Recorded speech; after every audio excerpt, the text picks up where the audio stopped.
is at the Woodrow Wilson Center, and I'd like to welcome you to today's event, which is the inaugural meeting of this season in our ongoing Terrorism and Homeland Security series that the Center is co-sponsors with the Council on Global Terrorism and Georgetown University's Center for Peace and Security Studies. Justine Rosenthal of the National Interest Magazine and the Council on Global Terrorism is one of the co-sponsors, and delighted she can be here today. The third in our troika, Bruce Hoffman, is dashing up I-95 from Quantico, and will join us in progress, as they say. We couldn't get this season off to a better start than both with today's topic and the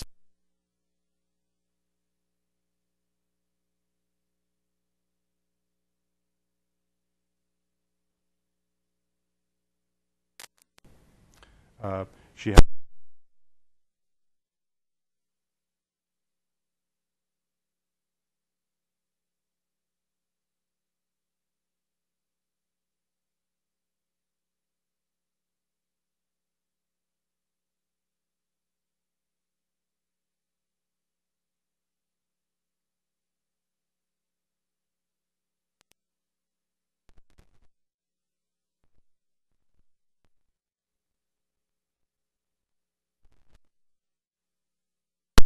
overlap with Alexander George, correct? I did, yeah. Who's mentored so many of us. Her new book, Spying Blind, the CIA, the FBI, and the Origins of 9/11, is available for purchase at popular price outside the door. And we have the treat of having the author here for those who wish to have the book inscribed. This book has been much anticipated by those who follow the issue of intelligence reform. It's a sequel to her really path-breaking study, Flawed by Design, subtitled The Evolution of the CIA, JCS, and NSC.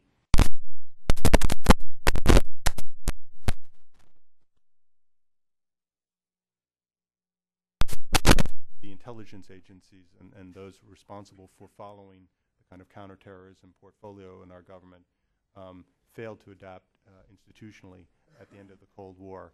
And the book has won wide praise, and a number of the glowing citations are on the back of it. But one theme that runs through it is that institutions really do matter. And it's just, of course you need to have good people in the job, but the people are important, but the structures are important, and getting it right on that level has to be paramount in our thinking. And this, I know, the president of the Wilson Center, Lee Hamilton, co-chaired the 9/11 Commission, and among the recommendations coming out of that was how the United States, as a government and its government, can better position itself to deal with these challenges. So, Amy, congratulations on this accomplishment. It's a pleasure to welcome you back to the Woodrow Wilson Center. We're delighted that your parents could join us today to be part of this. The floor is yours. Thank you. I want to thank Rob and Justine, and in absentia Bruce, an incredible doom and gloom troika, for inviting me to be here today. I have to say, I especially want to thank Rob, who read the manuscript before publication so carefully. He found every swear word in the book. So I want to since my parents are here, I want to warn them that there are swear words in the book. What I want to do is start by sharing with all of you a particular moment in time that I discovered during the House and Senate Intelligence Committee's joint inquiries, when they were releasing a lot of information that captured my attention and really anchored my thinking for this book project. And the moment in time, if you can transport yourselves back to a time before 9/11, we'll see if this works, which it doesn't. There we go. Talk about adaptation. The first week of January in the year 2000, there is a meeting of suspected high-level al-Qaeda operatives gathering in Kuala Lumpur, Malaysia, what one intelligence official later described to me as the Qaeda Convention. Among the participants is the man in the picture you see, Khalid al-Mihdhar. His name is probably familiar to many of you. He was one of the 9/11 hijackers who flew American Airlines 77 into the Pentagon. Now, we know the CIA is watching at this meeting. gets a photograph of al-Madar, gets a copy of his passport, uncovers his full name, and learns one other crucial piece of information, that Khalid al-Madar holds in his passport a multiple entry visa to the United States. It was 20 months before 9/11. George Tenet, the director of Central Intelligence, later admitted to Congress that the CIA should have placed al-Madar on the now infamous watch list that could have possibly denied him entry, and the agency should also have notified the FBI. But the CIA doesn't do this until August 23rd, 2001, 19 days before 9/11, and months after al-Madar had entered the United States through LAX, where I flew out of, settled in Southern California, used his real name, we know, with his colleague Nawaf al-Hazmi on everything from credit cards to rental agreements to his telephone listing, lived for a while with an FBI informant, all unbeknownst to the FBI, made contact with several targets past and ongoing of FBI counterterrorism investigations, and started taking flying lessons. The natural question that arises is, why did it take so long for the CIA to watchlist this suspected al-Qaeda operative? And particularly, why did it take so long when the CIA was, in George Tenet's own words, at war with Osama bin Laden and al-Qaeda? Why did it take so long when Tenet had issued clear public warnings in threat assessments before the U.S. Congress for 3 consecutive years that al-Qaeda posed a grave threat to U.S. national security and was determined to strike American targets around the world? And why did it take so long, particularly in the spring and summer of 2001, when we know that intelligence chatter about a spectacular imminent terrorist attack was spiking? Well, I became convinced in doing research for this book that the simplest explanation is that the CIA had never been in the habit of watchlisting suspected al-Qaeda operatives before. For 40 years, the agency and the dozen or so other agencies of our intelligence community had operated with Cold War procedures, Cold War priorities, Cold War habits, Cold War thinking, none of which gave high priority to identifying dangerous terrorists and warning other government agencies about them. Before 9/11, I found there was no formal training program, no well-honed process, no sustained level of attention given to watchlisting suspected al-Qaeda operatives. As one CIA employee later told the Congressional Joint Inquiry, he believed, in his words, it was not incumbent, even on the CIA's special Osama bin Laden unit, to watchlist people like al-Madar. Now, more recently, the CIA just declassified 19 pages of its own internal 9/11 review. And I'll put the money quote at the bottom here. The CIA's own review found the same thing, that there was basically no coherent functioning watchlisting program. And in fact, one of the most interesting things in these declassified pages is the revelation that between 50 and 60 CIA officials at all levels of the agency and multiple offices received information, internal information, about al-Madar and his colleague Nawaf al-Hazmi and their travels to the United States. None of them notified other government agencies before August 23rd, 2001. Now, to me, this watchlisting failure provides a chilling example of the subtle and powerful effects of organization. And by organization, I mean 3 particular things: structures, cultures, and incentives. The organizational structures, the organizational cultures, and the organizational incentives that crucially influence what our government agencies do and how well they do it. So I argue that the most important reason we failed to prevent 9/11 wasn't the McDonald's wages we paid to airport security workers, which is what we initially read a lot about after the attacks, wasn't the Clinton administration's failed efforts to capture or kill Osama bin Laden, as Republicans like to point out, wasn't the Bush administration's failure to put terrorism higher on its priority list, which is what a lot of Democrats blame. The single greatest reason we failed to prevent 9/11 was the stunning inability of our intelligence agencies to adapt to the end of the Cold War. Let me give you a few examples. During the 90s, intelligence officials repeatedly warned of a grave and growing terrorist threat, and yet they continued old Cold War funding patterns. More than 90% of the $30 billion plus intelligence budget continued to be spent on hardware, things like satellites that are very good for detecting Soviet warheads, not so good at penetrating terrorist groups on the ground. Human intelligence was relatively underfunded. Now, the CIA was not alone. The FBI formally declared terrorism its #1 priority back in 1998, 3 years before 9/11. and an incredible document that was the internal FBI strategic plan. But on 9/11, we know only 6% of FBI personnel were actually working counterterrorism cases. Here's the favorite thing I found in my research. New agents at the FBI received more time for vacation than they did for counterterrorism training on 9/11, and that was still true until just last year. And in early 2002, an internal review found that 2/3 of the FBI's own analysts, those people who are vital dot connectors, were rated unqualified to do their jobs. 2/3. Steeped in a 70-year-old culture that prized searching houses more than searching databases, we know that the FBI's computer capabilities didn't even allow them to search for the words flight training school together. In the words of one veteran FBI official, and this is the chapter title of my FBI case study, the attitude was, "Real men don't type. The only thing a real FBI agent needs is a pen, a notebook, and a gun." In short, what I find is that both the CIA and the FBI were stuck. They were unable to escape from old patterns, old cultures, old structures, old procedures. And at the same time, they failed to develop the new capabilities that were required to deal with this emerging threat. Now, the $64,000 question is why, and that's what I try to answer. I like to say that my book tries to be the sequel to the 9/11 Commission report, which did an extraordinary job of telling us what went wrong in the weeks and months before 9/11. The challenge for social scientists is to explain why these things went wrong, why these agencies couldn't adapt to the rising terrorist threat.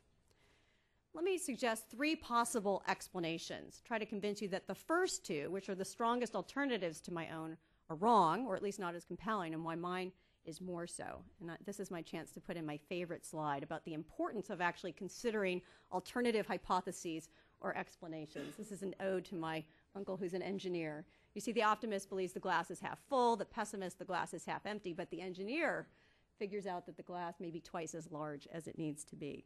It's really important, particularly I think in social science work, to directly confront alternative arguments and to show why they ultimately don't hold up as well as your own. So let me do that briefly. The first explanation is that there really was no adaptation failure in these agencies at all. They did the best they could under the circumstances and challenges that they confronted once the Soviet Union collapsed. So the argument here is that the dangers after the end of the Cold War were too opaque, too fluid, too difficult, too numerous for intelligence officials to have pinpointed the al-Qaeda threat earlier than they did. As Sandy Berger put it, history is written through a rearview mirror, but it unfolds through a foggy windshield. Right? This is the hindsight bias argument. It seems obvious now in hindsight, but it wasn't obvious then. This is at heart an empirical question. It's a question of the historical record. And in fact, what I found is there's a great body of evidence that suggests this view is not a particularly compelling account. I took a look at CIA threat assessments from the first year they were made public in 1994 to 2001. What you find in looking at these threat assessments, which are publicly available, is that they were actually quite on target and relatively stable. The threat environment wasn't nearly so fluid and difficult to understand as we might think it was. Terrorism, in fact, made the threat list every year from 1994 to 2001. It was listed as in the top 3 threats to U.S. national security as early as 1998. And at the beginning of 2001, roughly 9 months before 9/11, terrorism was listed as the #1 threat to American national security in the intelligence community's own threat assessment. Now, public statements and actions by elected officials also reveal a crescendo of warnings about the dangers of terrorism long before 9/11. Beginning in 1994, terrorism made it into every single one of the president's State of the Union addresses, with, the most important policy address given to the American public. And in 1999, the Secretary of Defense, William Cohen, wrote an op-ed to an obscure little paper called The Washington Post, in which he explicitly predicted a terrorist attack on American soil. Now, I don't need to tell this crowd that a sitting Secretary of Defense doesn't casually wake up one morning and think, I'll write an op-ed to The Washington Post about something. This is a pretty serious policy pronouncement. Now, it could be that intelligence officials and policymakers understood the grave new threat but didn't see the imperative for organizational change inside the CIA and the FBI. So I took a look at that question too. And here's what I found. This is a list of all the major unclassified studies from 1991 right, the collapse of the Soviet Union, to 2001. Every study by a government organization, a nonpartisan think tank, or a blue ribbon commission that examined the CIA, the FBI, intelligence overall, or counterterrorism. Okay? So this isn't a sample of studies. This is the universe of studies over a 10-year period. And the important figure is the one at the bottom. Together, these 12 studies issued 340 recommendations for intelligence reform.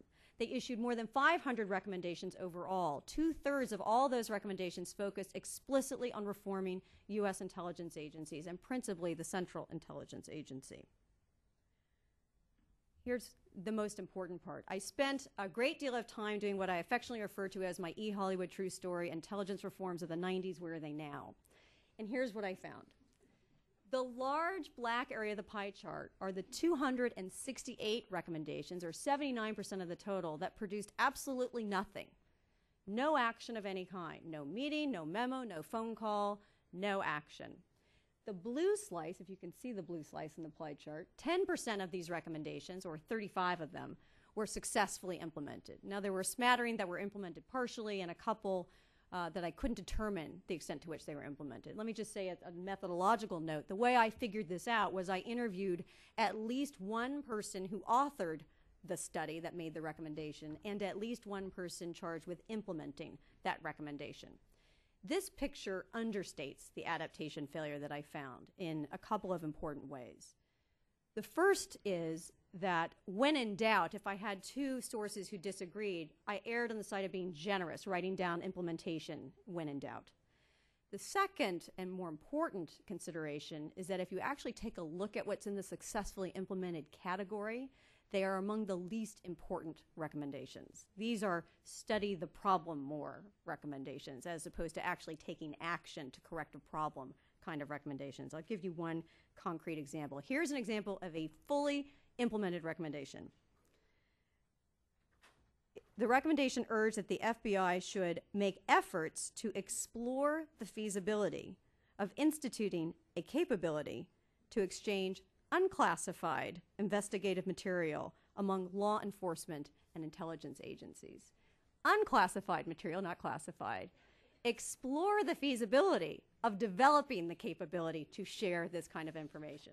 This is not a get tough standard for information sharing. Even more interesting, I found that a closer look at the recommendation shows that they had a stunning degree of consensus about the problems afflicting our intelligence agencies. Let me give you an idea of what I found. You can see the important figure here is the gray line, the 84%.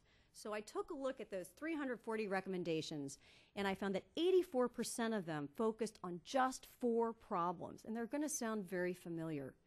The first is information sharing problems created by personnel systems that built stovepipes and created skill gaps. Nearly a third of all these reform recommendations from the 90s focused on information sharing. The second major problem, where there was a stunning degree of consensus, was the corporateness issue, the inability of our intelligence agencies to act as a unified team, a perennial problem. A third was the inability or weaknesses in setting strategic missions and priorities. And then finally, problems in human intelligence. The reason these 4 categories sound so familiar is that they are exactly the same 4 major categories that the Congressional Joint Inquiry into 9/11 and the 9/11 Commission found were grave deficiencies that left us vulnerable to the terrorist attacks of 9/11. So what I find empirically is that there wasn't one canary in the coal mine in the 90s. There were a dozen canaries in the coal mine during the 1990s, a dozen different reports issuing hundreds of reform recommendations that in retrospect were right on target, identifying exactly the intelligence weaknesses that the 9/11 postmortems found to be the crucial ones. So that's the first argument. There was no adaptation failure. The second prevalent argument, this is the one we hear the most about, is the finger-pointing explanation. Blaming individuals. We are a nation obsessed with the personal drama of failure. Everybody has someone to blame for 9/11. What I argue in the book is that this finger-pointing approach is understandable, natural, and dangerous. It's understandable and natural because casting blame on individuals after moments of great tragedy is a natural human response. It makes for good politics and good journalism. but it's also dangerous because it suggests the wrong causes of failure and the wrong remedies to address them. We're left to think if only a few people had connected a few more obvious dots, if only more people had had, in Richard Clarke's words, their hair on fire, then tragedy could have been averted. Bob Woodward wrote famously in The Commanders, "Decision-making at the highest levels is a complex human interaction. This human story is the core." What I argue is that the human story is largely irrelevant from this picture. Those who want to understand what went wrong before 9/11 and how to fix it need to focus less on finger-pointing and more on something that is more boring, and that is bureaucracy, on the organizational pathologies and problems that lead very talented officials to make poor decisions. Organizational problems, not individual ones, I think are the key unit of analysis. So let me share with you my explanation, which draws broadly from two bodies of literature: organization theory, which is an interdisciplinary crowd consisting of people from sociology, economics, political science, management in business schools, looking at what organizations do and how well they do it. Second body of literature I draw from is political science, and I'm going to gloss over that pretty quickly and get to the chase because there's nothing like theories of bureaucracy to make the eyes glaze over. So what I do is I distill the insights from both these bodies of literature and find that there are three systemic barriers to adaptation in intelligence agencies. And the first of these systemic barriers is the nature of bureaucratic organizations itself. No organization changes easily on its own. Even private firms, which are blessed with attributes that public sector managers can only dream of, right? Clear missions, clear metrics of success, the ability to hire and fire personnel relatively freely. Even private firms often fail to adapt when their corporate lives depend on it. Just to give you one example, the U.S. Census Bureau in 1990 tracked small businesses in the United States and found that within 4 years, nearly a third of them had gone under. I also took a look at restaurants in New York City. It's amazing how few of them survive over time. The point is that adaptation is fraught with peril, even under the best of circumstances. And this is a more important insight than it sounds, because political scientists and politicians often lament the fact that government isn't run more like a business. Well, the fact is, businesses need to be run more like a business too. Adaptation is difficult. We also know that government agencies have an even tougher time adapting than their private sector counterparts, because government agencies aren't designed to adapt. They're not designed to be innovative. They're not designed to be nimble.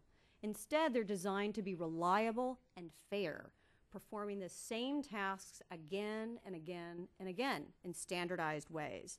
There are real benefits to government bureaucracy.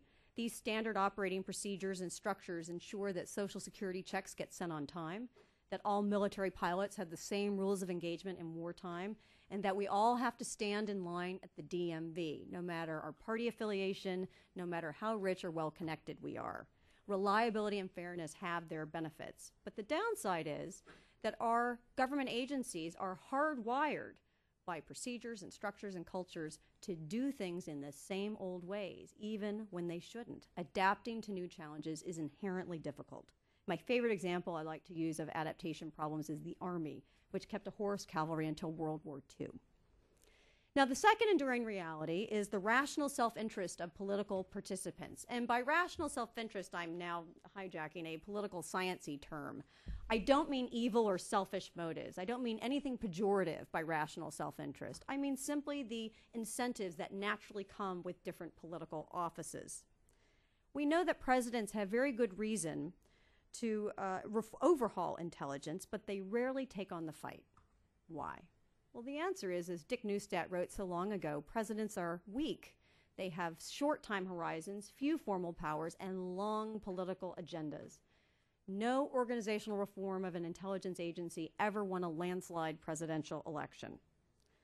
As for Congress, history has shown that legislators are very good at holding hearings when things go awry, not so good at doing much with their findings. And who can blame them? Their electoral incentives are to focus on local interests more than foreign policy interests, and even in foreign policy to focus more on policy than the nitty-gritty aspects of the CIA's personnel system. My day job is all about doing research on these pathologies, and even I don't vote for my member of Congress based on his views of the CIA and the FBI and how their reforms are going. Finally, we have national security agency bureaucrats, here read the Pentagon, who have a large stake in the design and operation of agencies outside their own. And in this sense, I think domestic and foreign policy agencies live in a very different world. In domestic policy, executive branch agencies have relatively autonomous spheres of jurisdiction. The EPA doesn't sit around trying to think up ways to hobble the Social Security Administration. In foreign policy, it's a very different game. It's a much more interconnected set of bureaucratic agencies. So intelligence, diplomacy, military, economics are all intertwined. And what that means is that every agency has a dog in the fight in the creation of a new intelligence agency or the reform of existing intelligence agencies. They see reform, and rightly so, as a zero-sum game for agency autonomy, power, and influence. The upshot of all this is that presidents are unlikely to tackle thoroughgoing organizational change, and when they do, they're unlikely to succeed. In fact, between the CIA's creation 60 years ago last week and 9/11, not a single president, Democrat or Republican, championed intelligence reform. The third factor, or the third systemic barrier to adaptation, has to do with our wonderful fragmented democracy that we have. The framers, we know, intended our government to be fragmented, believing that separating powers would prevent the rise of tyranny. The irony here is that some of the features we most cherish about our governmental system, separation of powers, majority rule, bicameral Congress, frequent elections, all of these things impede good agency design from the outset, because they create a fragmented governmental system that invites compromise. We typically think of compromise as a good thing. But from the standpoint of agency design, compromise means that opponents of a new agency have a say in its creation, and they have the opportunity to sabotage the creation of that agency from its very beginning. In fact, one of the reasons why the CIA director for 50 years had such weak control over the intelligence community was because his position was deliberately crippled back in 1947. Existing intelligence agencies in the War Department, the Navy Department, the State Department, and the Justice Department all set out to weaken the capabilities of any organization with the word central in its name. Now, the CIA's creation, there's a wonderful B.B. King lyric, and I wish I'd had it when I wrote my last book because I would have used it in the title. I think that this lyric absolutely captures the dilemmas of creating the CIA, and here's how it goes. Nobody loves me but my mama, and she might be jiving too. Now, these same democratic hallmarks mean that reform down the line is also very problematic because once laws are on the books, they tend to endure. And in order to change them, of course, we have to garner those multiple majorities all over again. Let me end. I'm going to try to end on a bit of an optimistic note, though I have to warn you that the book is actually quite pessimistic. As former Texas Governor Ann Richards said, as only she can say, fools rush in where fools have been before. So in the spirit of trying to stave off rushing in where fools have been before, let me offer 3 lessons I think that we can glean from looking at adaptation failures for the 1990s. The first is that structural reforms are not enough in intelligence. Culture is a silent but deadly killer of innovation. We have now an alphabet soup of new intelligence agencies created since 9/11, the DNI, NCTC, the FBI's National Security Branch. But these and other new structural arrangements will not make us safer if intelligence officials view the world through the same old lenses and hoard information in the same old stovepipes. Let me pose a counterfactual. Imagine we had the DNI back in the first week of January of the year 2000 during that Al-Qaeda convention. Would Khalid al-Mihdhar have gotten into the United States? I think the answer is still yes, because the failure to watchlist him had everything to do with habits and beliefs and culture, not with who reported to whom on the organization chart. The second implication from looking at the past is that intelligence reform requires more battle plans than blueprints. If you stacked all the blueprints for intelligence reform from the 90s, they would stack very, very high. We've had good ideas about how to reform intelligence agencies for years. What we haven't been able to do, here's the hard part, is implement any of those recommendations. We need to have a much greater focus on how to implement recommendations rather than coming up with the ideas. And finally, I'm going to end on my radical note, which is that to succeed, future reformers have to resist the urge to take the moderate course. If I'm right, then the causes of adaptation failure are systemic and enduring. the nature of organizations, rational self-interest, the structure of our government, these things aren't going anywhere anytime soon. And what that means is that windows of opportunity for major intelligence reform are precious. They don't come around often, and they don't last long when they do. And so when the next attack comes, and I do believe it is a question of time, reformers need to be ready to run through that window, to use a mixed metaphor, with everything that they can, because the window of opportunity to make lasting changes will not last very long. On that relatively depressing note, I'll open it up. Thank you, Amy.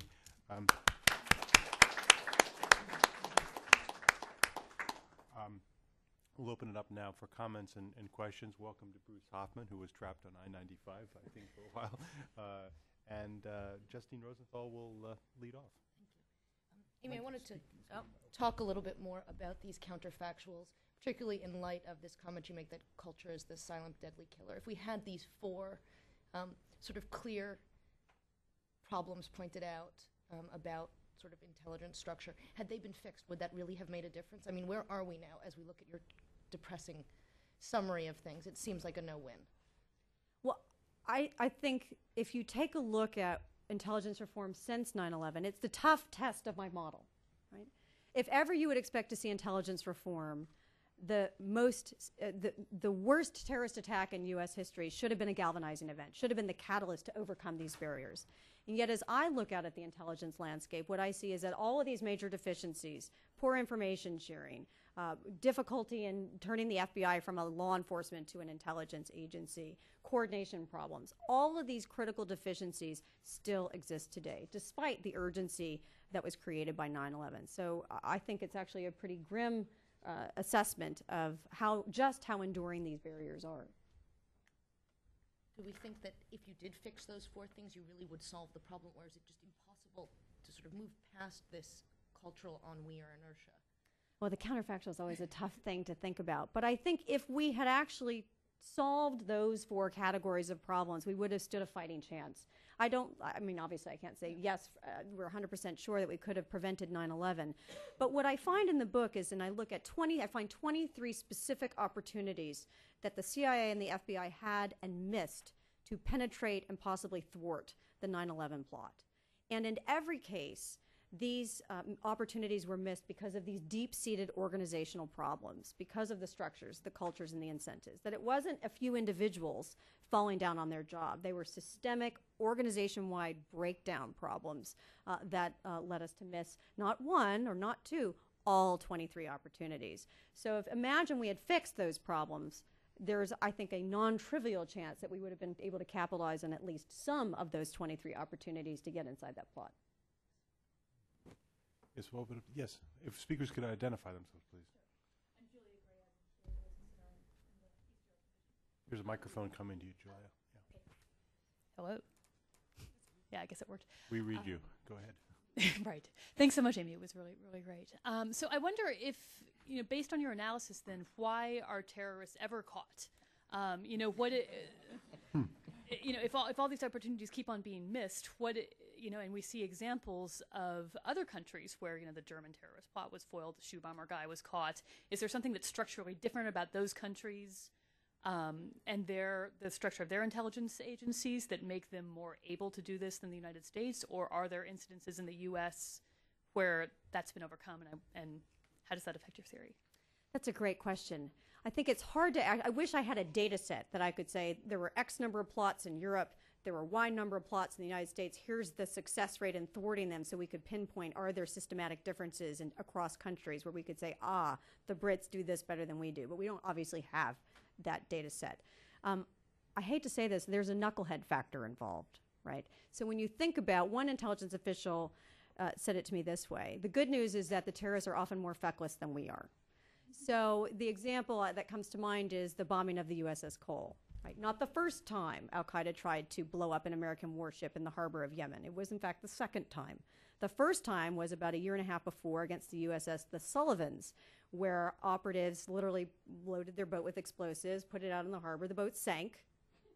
They dredged the boat, dredged the explosives, expected to get caught by U.S. officials, never were, executed the same plan later, successfully this time against the USS Cole. So there is, to some degree, when you think about the terrorist plots that were thwarted more recently in the United States, there is a bit of a knucklehead factor, that there is, that they make mistakes. So, and fortunately, sometimes we catch them when they do.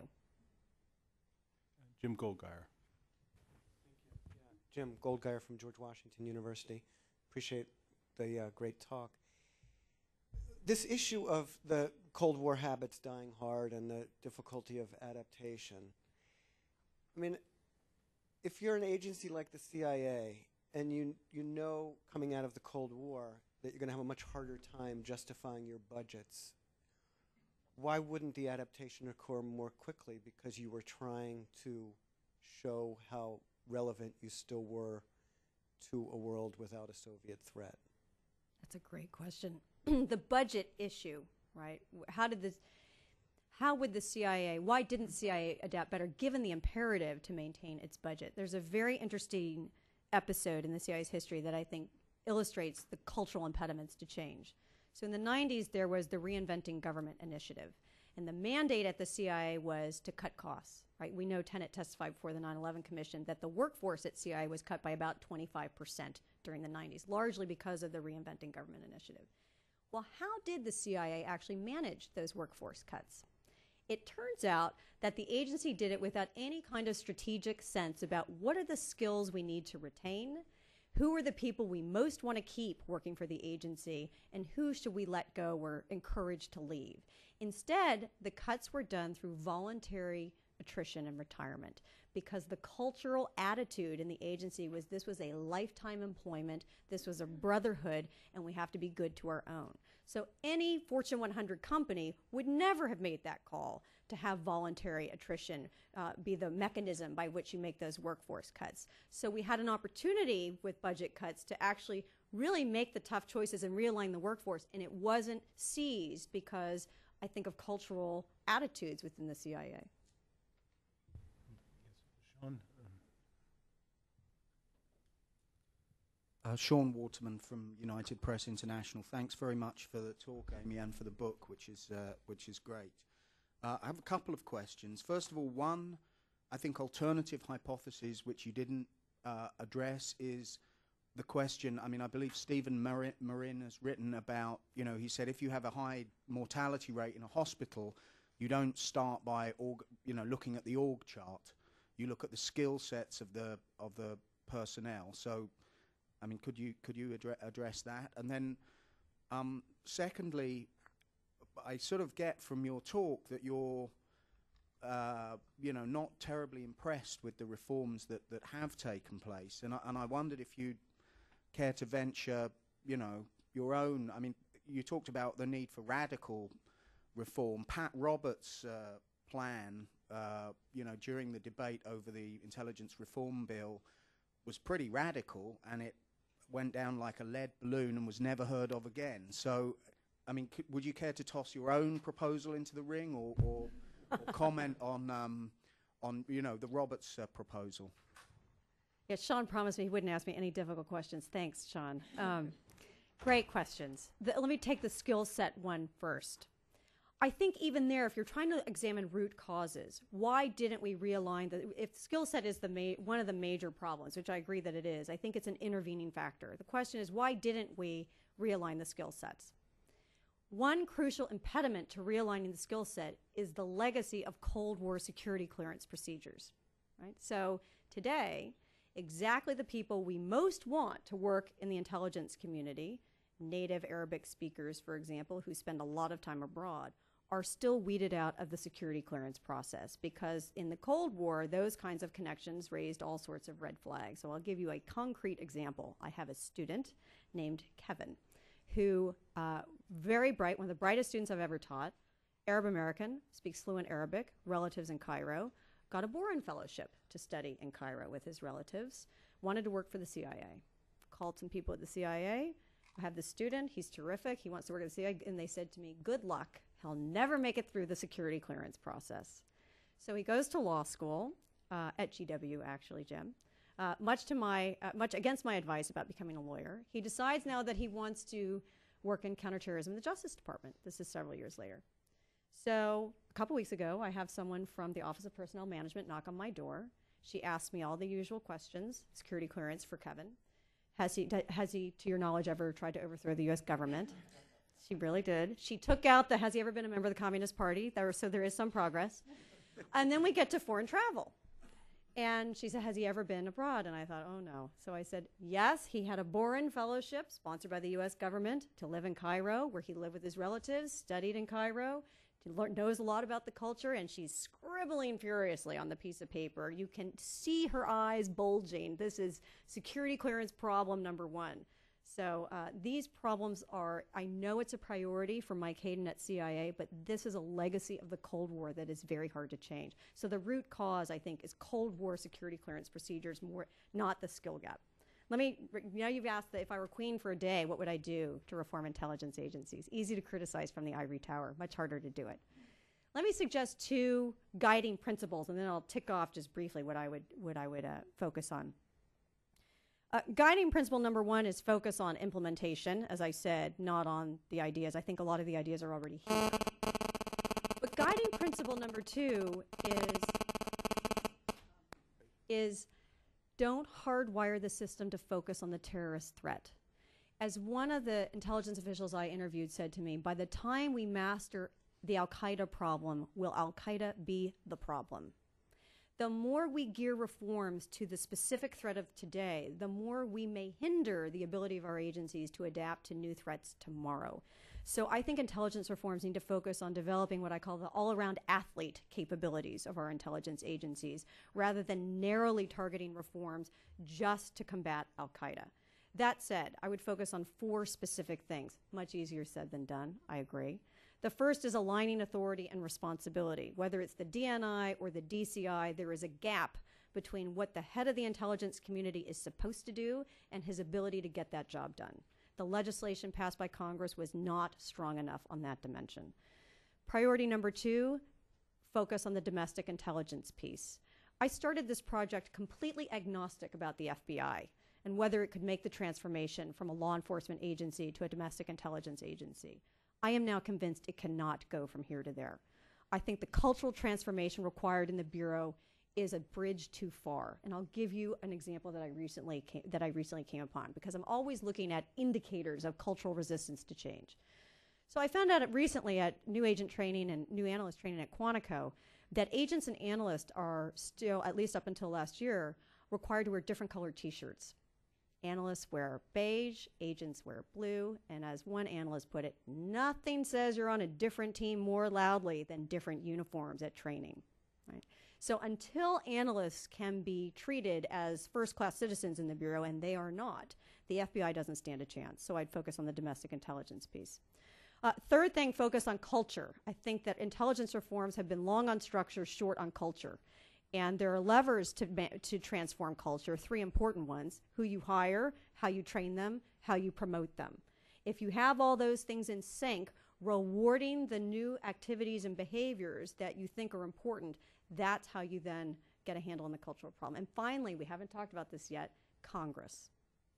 The one organization, all those 340 recommendations I tracked in the 90s, the only organization in the intelligence business that implemented 0 reforms was the U.S. Congress. And that is still largely true today, despite the recommendations of the 9/11 Commission. Right? So even over the summer, Congress passed the Implementing the 9/11 Commission Recommendations Act. And if you look at that act, it punted the ball on the 9/11 Commission recommendations for congressional reform of intelligence oversight. So you can't have the executive branch work well without fixing the congressional oversight piece of the machinery. That latter point is one that Mr. Hamilton emphasizes here, of course, and your comment about opium investigators who ask you about someone, say, has that person advocated the violent overthrow of the United States government, brings to mind a different organization in threat adaptation. The General Service Administration that runs this building has a bomb threat checklist, and if someone should phone in a bomb threat to your agency, and down the line they say, do you recognize the voice? and tick boxes yes, no, and then there's a blank next to it that says, if yes, who is it? So anyway, yes, please. We got the microphone coming.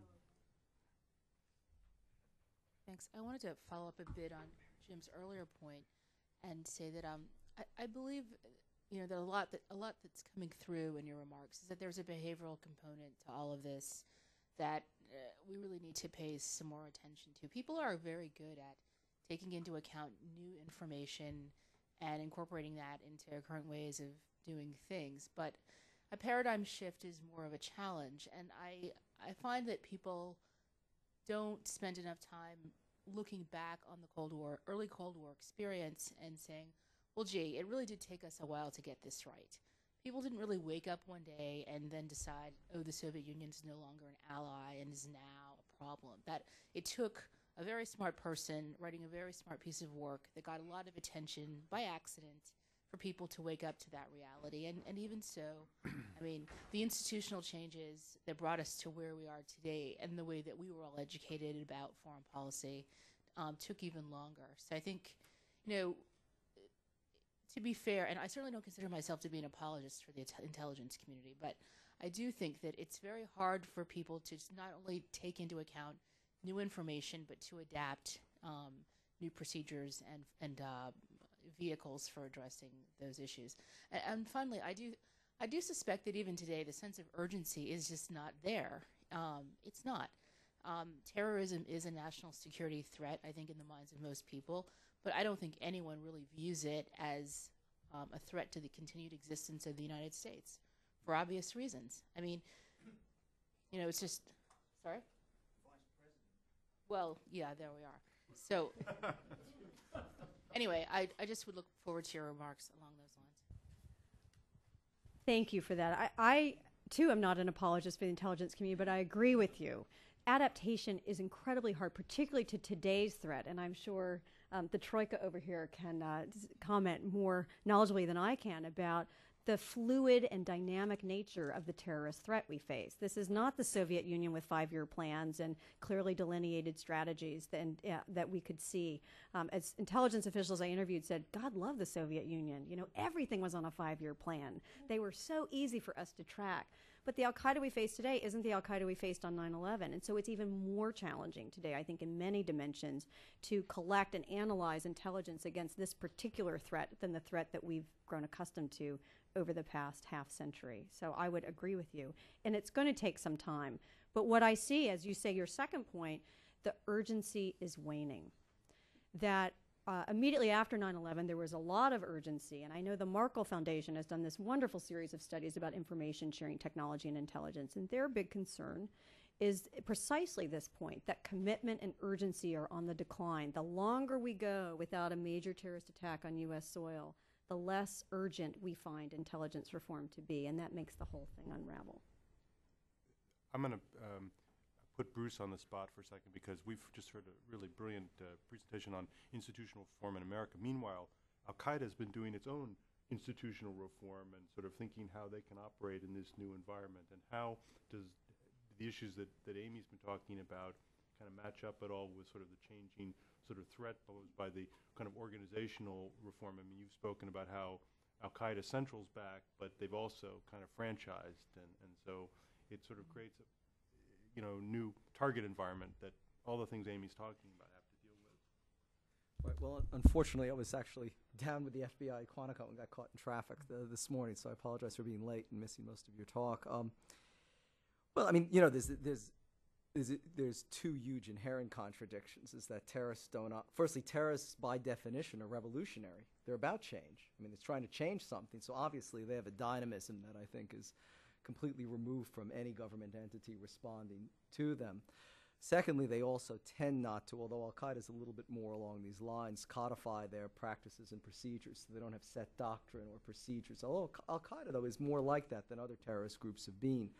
But I think the point is that, and this actually is something that we tend to focus more, for instance, a lot of the buzz now in Washington and elsewhere is why terrorist groups end, which to me is much less important than why they continue, because the groups that last more than, I mean, there's a study some years ago that said that 90% of terrorist groups cease within 5 years. I mean, I don't care about those groups because they lack the imagination, they don't have the logistical capabilities, they can't avoid being captured. They're not learning organizations. To me, it's the 10% that last more than 5 years that we have to worry about because they're learning organizations. And they understand that their commitment to learning isn't only what enables them to carry out a successful terrorist operation. It's what their very survival is predicated on. So they're constantly, I think, monitoring and observing what we're doing and then very quickly adjusting. Whereas, I think, as Amy very accurately said, is that we're a lot slower even to see the change, and then when the change comes, it may be that the threat itself has already changed. And I think the point in Al-Qaeda is that they've already, I think, we've already seen several iterations of their adaptations and adjustments to the post-9/11 environment, where they're able to defeat or obviate even our most consequential countermeasures. I think it was very lucky that we avoided the attack on the airliners last year. But that gets to another one of your points, firstly about a culture that, you know, we're very confident in what we know, but we're much less confident and certain about what we don't know. And this, I think, led to the perpetuation long past its shelf date that Al-Qaeda was on the run when they were actually, and we just wanted to believe that. And it wasn't only us. I mean, it was the British, a lot of our closest allies. And then we see, no, they're actually on the march, and they've changed much quicker. And now we're wrenching ourselves for a second-order change when we've already missed the first one. Well, we can always rely on their effectiveness and Right. you know, doctors trained in advanced parts of medicine who park in a no parking zone at a Scottish airport or something like that. So, Mary Louise Kelly, you have a question? And microphone, Tanya? Behind you. Oh, okay. There's one behind. Hi, Mary Louise Kelly with NPR, and thank you for the talk. I wondered if you could just focus for a moment specifically on the DNI, which we've skirted around a little bit. But if you're talking about major institutional organizational reforms since 9/11, that's the biggie. And I'm curious what your impression is of whether it's working, how it's working out, how much it's actually changed things within U.S. intelligence. I was not a great fan of the creation of the DNI immediately after 9/11, and I feared at the time that the DNI would replicate all the same problems that the DCI had for 50 years before then, that it just was too big a job to ride herd over these bureaucracies without doing something more radical, as Brent Scowcroft suggested after 9/11 to the president, such as removing the 3 big national intelligence agencies from the Pentagon, the NSA, NGA, and NRO, and putting them directly under either the DCI or some intelligence officials' authority. And so I think that what we've seen since 9/11 is the DNI has become something that, at least from what it sounds like, what we've seen public comments by legislators who created it, they never envisioned. A very large bureaucracy, as you know, 1,500 and counting. This is supposed to be a lean, mean coordinating staff, not another huge bureaucratic agency. And I'm now told that the DNI is creating an Office of Coordination for Intelligence Collection to coordinate intelligence collection agencies that are supposed to be coordinating themselves already. So to some extent, we're adding coordination problems onto what we already have. That said, I do see some areas where the DNI has been successful. I know we talked a lot, or at least we hear a lot about the National Counterterrorism Center under the DNI's auspices. That is one shining example of where we're better off today than we were before 9/11, where people are actually sitting in the same room from different agencies, reviewing threat information in a timely fashion. Now, I got into a big food fight over this with Admiral Red, who likes to look at the glass half full, and I like to look at the glass half empty. I'm not an engineer, so I don't look at it that way. And while there's been a lot of improvement there, what you see is a lot more we need to do. So as one intelligence official told me, the NCTC, National Counterterrorism Center, is supposed to do all source analysis. Only 2 agencies in our intelligence community have a real history of doing all source analysis. That means all the others are learning on the job. If you look at information sharing, it's still not where it needs to be. State and local officials were just recently added to the National Counterterrorism Center. Where are they in this DNI picture?